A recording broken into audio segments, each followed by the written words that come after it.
Pemirsa, Brigadir Polisi Nopriansyah Yosua tewas usai terlibat baku tembak dengan sesama anggota polisi Baradae di rumah dinas Kadif Propam di Duren 3, Pancoran, Jakarta Selatan.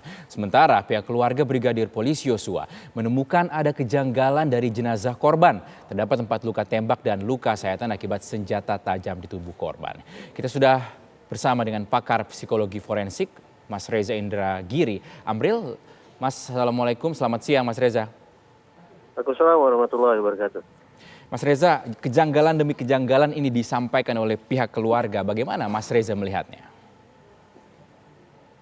Tentu teman-teman di kepolisian yang paling tahu persis ya apa sesungguhnya yang terjadi. Tetapi kalau semata-mata berdasarkan pemberitaan di media bahwa ini disebut pelaku itu melakukan tindakan tidak senonoh atau pelecehan seksual, maka saya berpikir atau bertanya-tanya bahwa salah satu jenis kejahatan yang paling sulit untuk diungkap oleh polisi itu adalah kejahatan seksual. Kenapa? Penjelasannya adalah kejahatan seksual lazimnya dilakukan di tempat yang sangat-sangat privat dan sepenuhnya berada dalam penguasaan pelaku. Artinya di situ tidak ada saksi, di situ hanya ada pelaku dan korban atau targetnya. Dan juga kemungkinan karena di situ merupakan tempat yang dikuasai oleh pelaku, maka tidak akan tercecer barang bukti atau misalnya sidik jari dan seterusnya. Nah, tetapi sungguh-sungguh aneh, sungguh-sungguh tidak lazim ketika kemudian ada orang yang melakukan kejahatan seksual, pelecehan seksual, tapi justru di tempat yang tidak dia kuasai. Justru di tempat yang di situ tersedia sejumlah saksi. Di situ tersedia ruang atau jalan bagi korban atau target untuk melarikan diri. Di situ pula akan tercecer sekian banyak barang bukti. Nah, dari sisi itu sungguh-sungguh penting pihak kepolisian menginvestigasi kasus ini terkait dengan benar tidaknya kasus pelecehan seksual atau kejahatan seksual yang tengah dilakukan oleh si pelaku. Mas Reza, adakah kemungkinan lain kronologi yang berbeda berdasarkan yang disampaikan oleh pihak polisian? Pihak polisian sudah menyampaikan kemarin. Mas Reza melihatnya ada kemungkinan kronologi lain atau peristiwa lainkah, perspektif lain dari kejadian ini? Saya tidak tahu sudah seberapa jauh teman-teman di kepolisian melakukan pendalaman terhadap kasus ini. Tapi andaikan informasi yang kemudian saya baca di media adalah berdasarkan pemeriksaan terhadap saksi misalnya, nah, saya teringat bahwa di dalam psikologi forensik, kesaksian atau informasi yang diberikan oleh saksi sesungguhnya adalah hal-hal yang sangat rawan. Apalagi ketika yang disaksikan adalah peristiwa yang sifatnya traumatis, peristiwa kejahatan, peristiwa yang pada dasarnya tidak mau diingat-ingat orang. Nah, dengan nature semacam itu, maka masuk akal bahwa yang namanya kesaksian mata itu rentan untuk mengalami fragmentasi, artinya terpecah-pecah, dan juga rentan mengalami distorsi, belok kanan, belok kiri.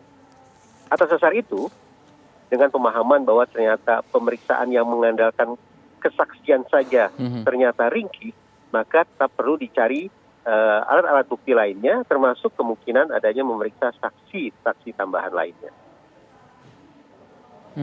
Mas Reza kan tadi sudah sampaikan bahwa ini aneh karena peristiwa ini terjadi bukan di area kekuasaan dari korban ini, pelaku ini. Lalu upaya yang bisa dilakukan untuk mengungkap ini sebenarnya apa, Mas?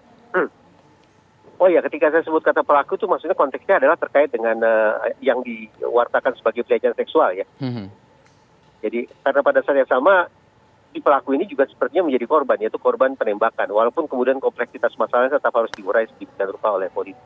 Nah, lantas apa yang perlu dilakukan oleh teman-teman di polisi? Memang olah TKP menjadi sangat-sangat penting.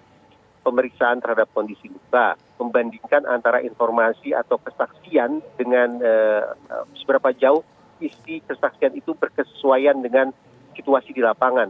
Hal-hal semacam ini tetap perlu dicari tahu.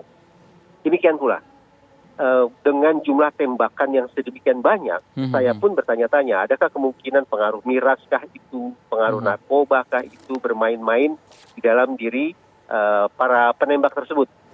Karena saya pikir untuk melakukan serangan dengan menggunakan senjata api dalam jarak dekat, barangkali tidak perlu mengeluarkan peluru yang sedemikian banyak. Tapi tetap ini sebuah pemikiran spekulasi.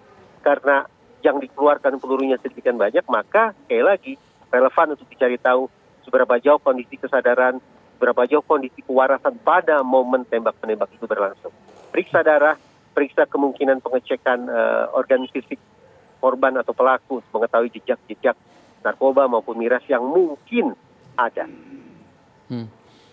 Mas Reza, belasan peluru ini dikeluarkan dari aksi tembak menembak ini. 7 peluru meleset, Mas. Ini apakah mungkin bisa terjadi? Jaraknya dekat. Oh, mungkin saja. Kenapa? Satu, pada dasarnya polisi tetap manusia, ya tetap harus berlatih secara rutin menggunakan senjata api yang mereka punya.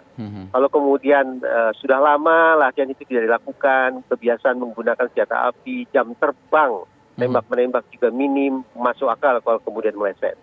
Toh kita berasumsi karena polisi maka niscaya tembakan mereka akan tepat, tidak sesederhana itu. Itu satu. Yang kedua, seperti yang saya katakan barusan, apakah kemungkinan kondisi dua pihak itu dalam kondisi yang labil karena ada pengaruh zat-zat tertentu dalam tubuh mereka sehingga tidak mengenai sasaran secara jitu dan seterusnya. Kemungkinan itu tetap ada. Baik. Terima kasih Mas Reza Indragiri telah bergabung bersama kami pemirsa TV One. Kita harapkan pengusutan ini bisa dilakukan dengan baik dan kejanggalan-kejanggalan yang tadi terungkap bisa segera terungkap juga begitu ya.